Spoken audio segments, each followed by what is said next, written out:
and welcome to Transformation Now. Hi, I'm Rita, rocker, and I have a program, or actually a whole program called SoaringHigher.rocks, and I'm just really excited to be here again and to talk to you more about what's in my book, Creating Your Own Destiny, Power Steps for Mind Body Renewal.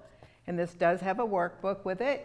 And so we're going to be going over that, and it is really life transforming if we actually take these steps and run with them and actually work them and spend the time to be recreating our lives. It might be the entire life, or it could be just a portion of the life that needs to yet maybe removed and some new things brought in. So I'm going to just review a little bit from the last program and then go forward from there in that. And we were talking about emerging from the wilderness. It's time to rise. And so what I'd like to do is just kind of go over a few steps from the last time. And you know, I said we not only need to earn a living while we're on this earth, but we need to create a life. Many people have wonderful lives, but there's a lot of people, especially the last few years with things being so tough, that really need to transform a lot of the areas in their lives. And so some of the things I talked about is you actually help design your life. It could be a mess right now, could be great right now, but we help to create, design, and visualize the life that we're having from this moment on. Every day is a new day, the start of a new beginning if we focus on it and we work towards that.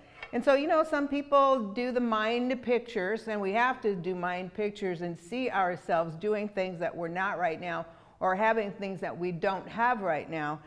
Some people like dream boards, and I understand they are extremely successful and popular using dream boards where they actually either get pictures, for instance, off the internet. A lot of people still do magazines, and they literally put on there the homes they want, the jobs, the careers, the relationships they want, and you will find testimonies all over the world of people that did that. And as they focused on that, and that was their only focus, they couldn't even think anymore about where they've been or where they still are. And eventually, their behaviors became what was in those pictures, and it manifested new and awesome things for them. So many people are saying, yes, this is the way to go.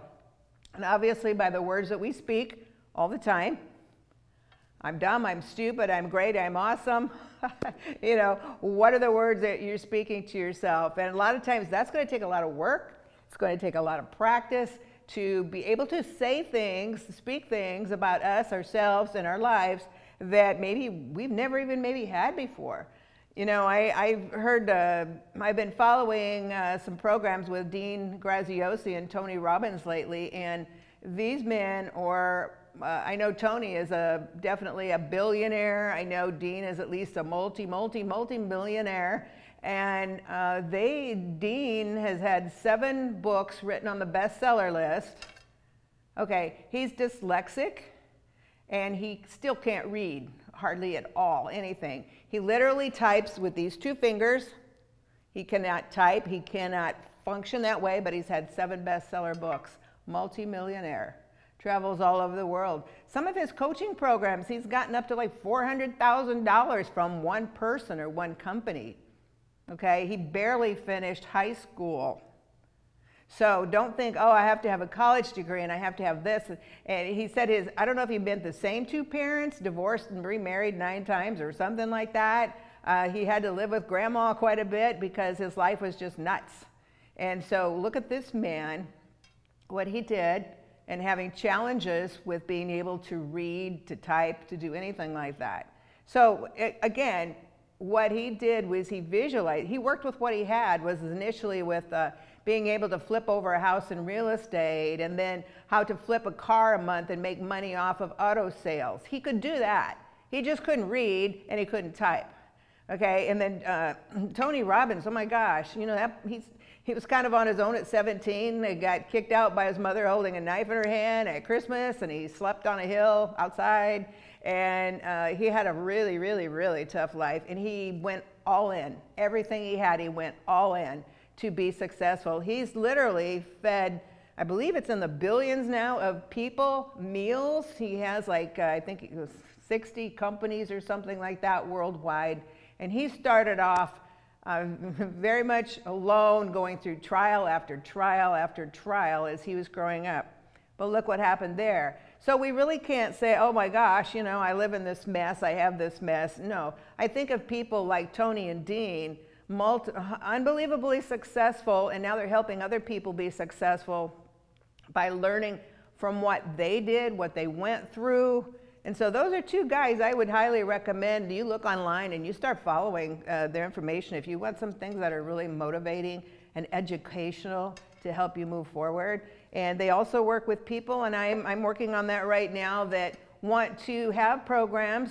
It could be anything. One guy is making tons and tons of money because he started a program on what?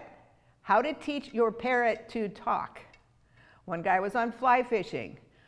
Dean said when their baby was born, I think he's 2 years old now, the worst eczema ever. He was just like going crazy with the eczema. And so his wife was watching a program by another lady whose little child had just been going through that. So we all have topics, we all have subjects we can teach that we can share. And so that's what they're doing. They're making tons of money. They're helping other people totally revamp their lives from poverty and hard times to lives that are really meaningful, because they're taking what they've been through and now they're using it to teach other people how they got out of that and excel now into other areas, because they took what they had, the skill they had, maybe there's only one really, really big skill, and being able to help others. So think about that, because if something's in your heart that you really want to help other people with, that's from God, okay? So you want to use that. So ask him how to do that, how to use that. So, you know, again, the dream boards, the words we speak, and then the words that we accept. And I'll talk about that so much probably the rest of my life. But the words we accept from other people, because it's just opinions, and the words that we allow other people or situations that we allow to come in, those are the ones that can really build us up or destroy us. So again, I want you to stop and think all the time, okay, this person said this or did this. Am I going to allow this to continue to come in? Am I going to allow this to keep making me feel a certain way, see myself in a certain way? No, I don't allow this, okay? So it's a no-fly zone. Just think of your mind, your home as a no-fly zone for things that are, or your job, things that are negative, that are degrading, anything like that. Nope, no-fly zone. Can't do that anymore. And so think about choices. Again, it's all about choices. I'll be talking about choices throughout this, because I've realized more and more, what are the choices that I'm making? Do I choose out of fear to stay where I am, or do I choose to go forward and the heck with that fear, dump it out?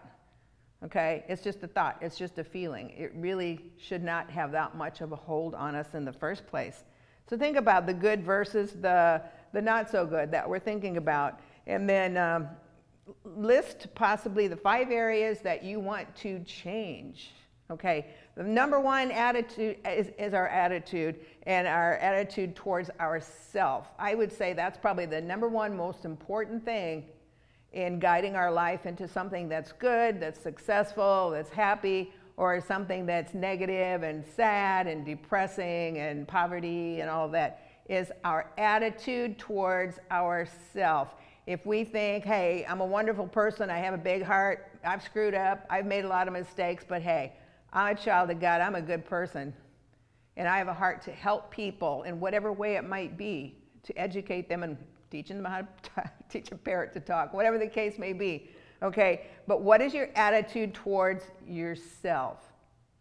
Sit down and write notes, get a notebook, start writing in your notebook, what are my attitude, how do I think of myself?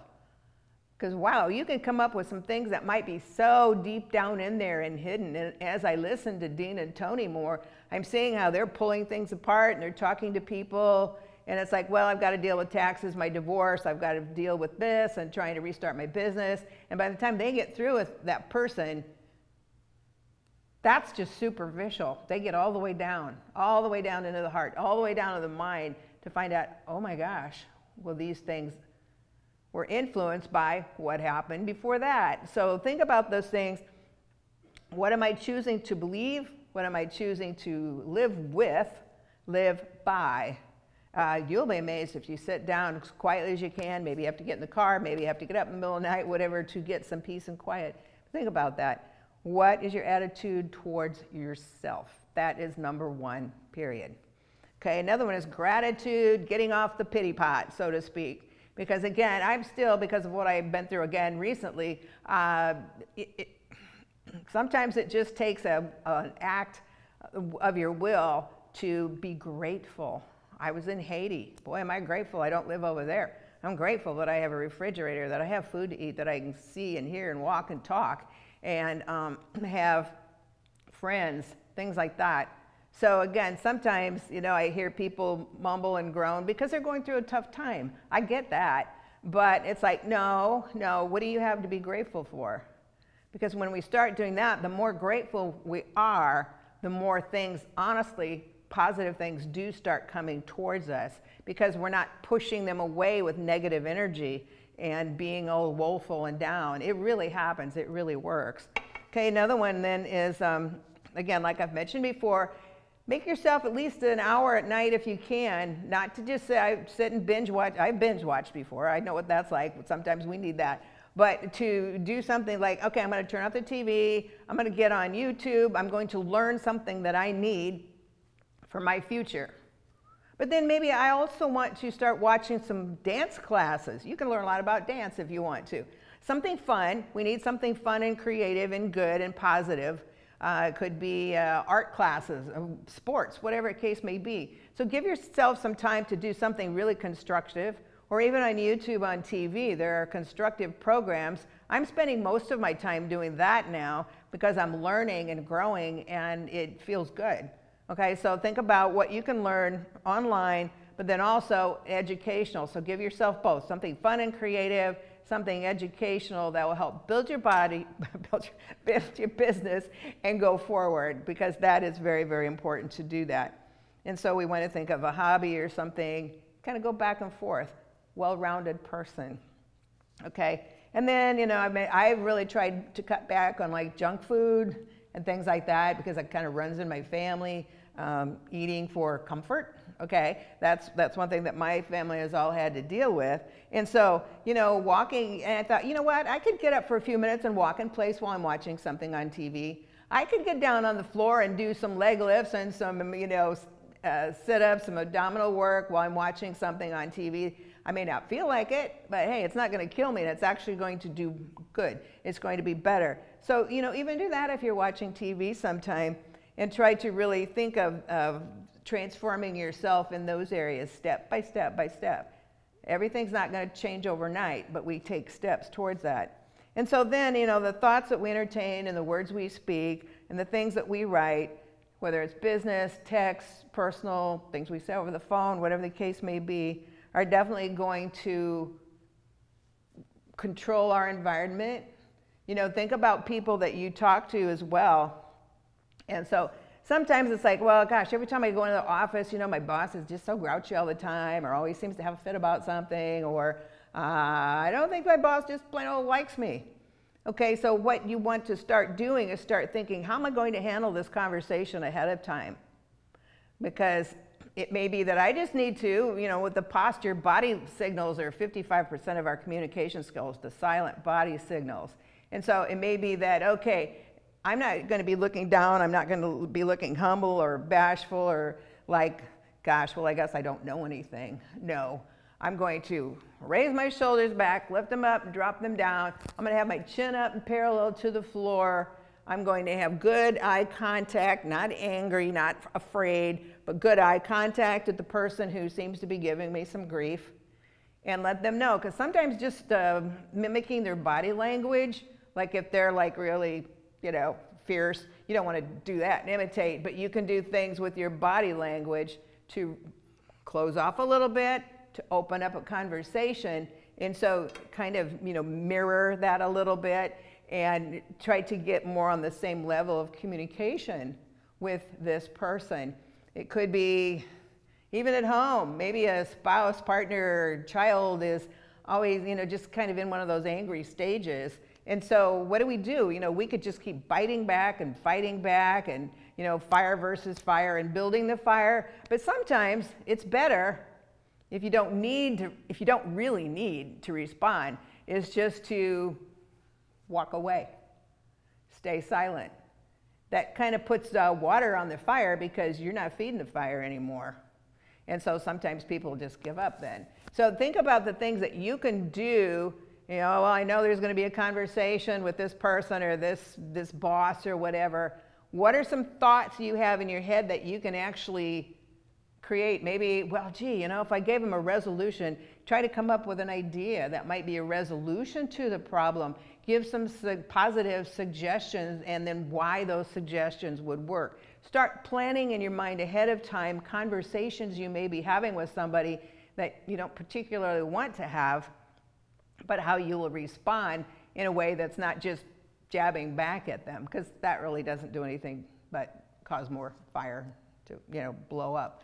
So when I want to think about those things and what you can do to do that, and a lot of that has to do with self-talk as well. No, I'm not going to let that person intimidate me. I'm strong. They may have a master's degree, a doctorate, and like Tony and Dean, I didn't even finish college. I didn't go to college, or whatever the case may be in your life. And then it's like, but I'm smart. I have a brain. God's given me his brain, his mind. I can talk to them.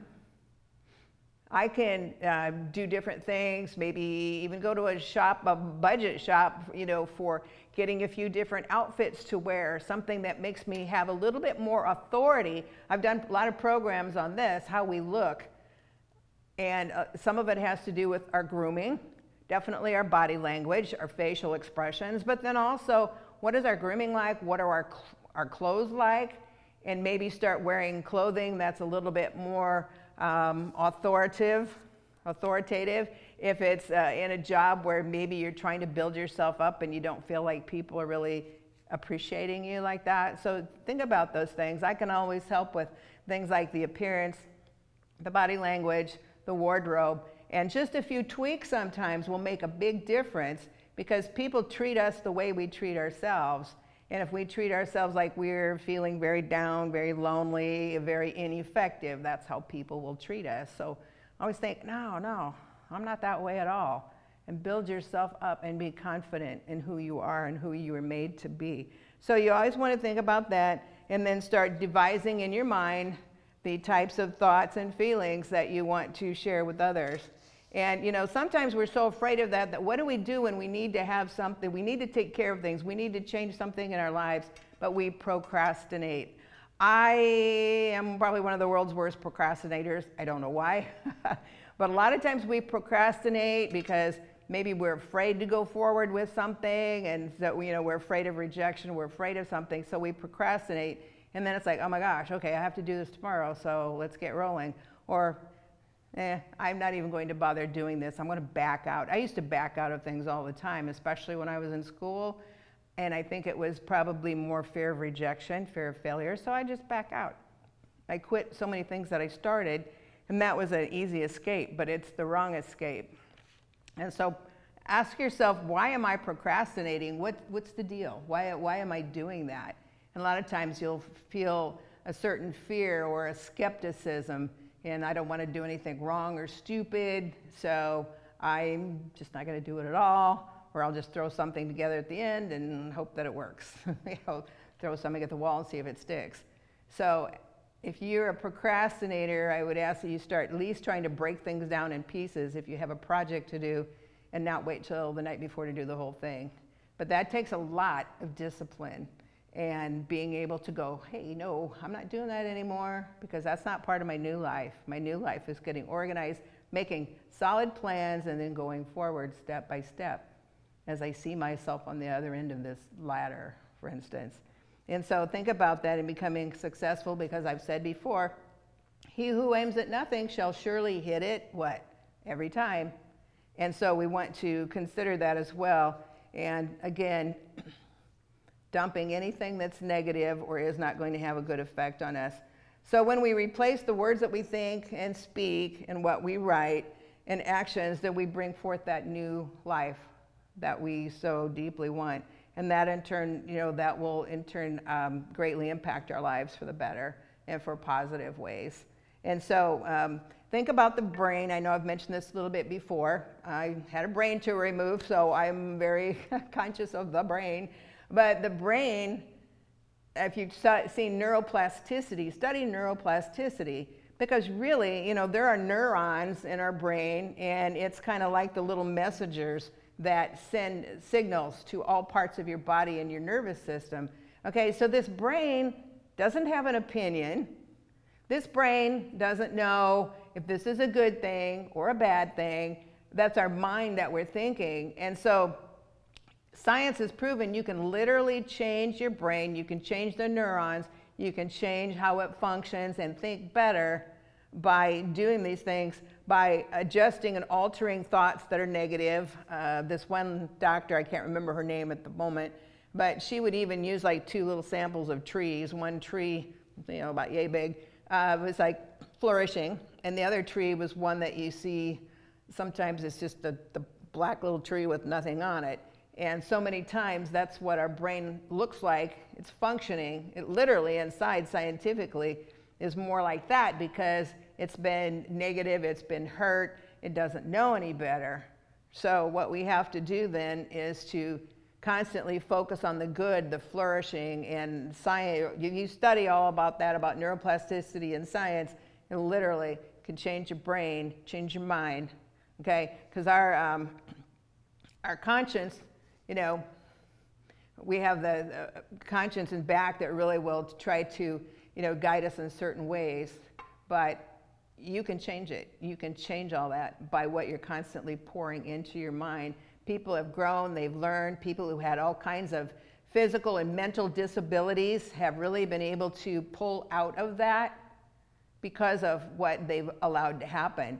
I remember recently, and I don't really watch much TV anymore, but I kind of ran across something with America's Got Talent, and it showed this young man, I think he's probably around 30 or so, grew up with spina bifida, and so the bottom part of your body, you have small legs, you don't have a normal sized body, at least on the bottom half.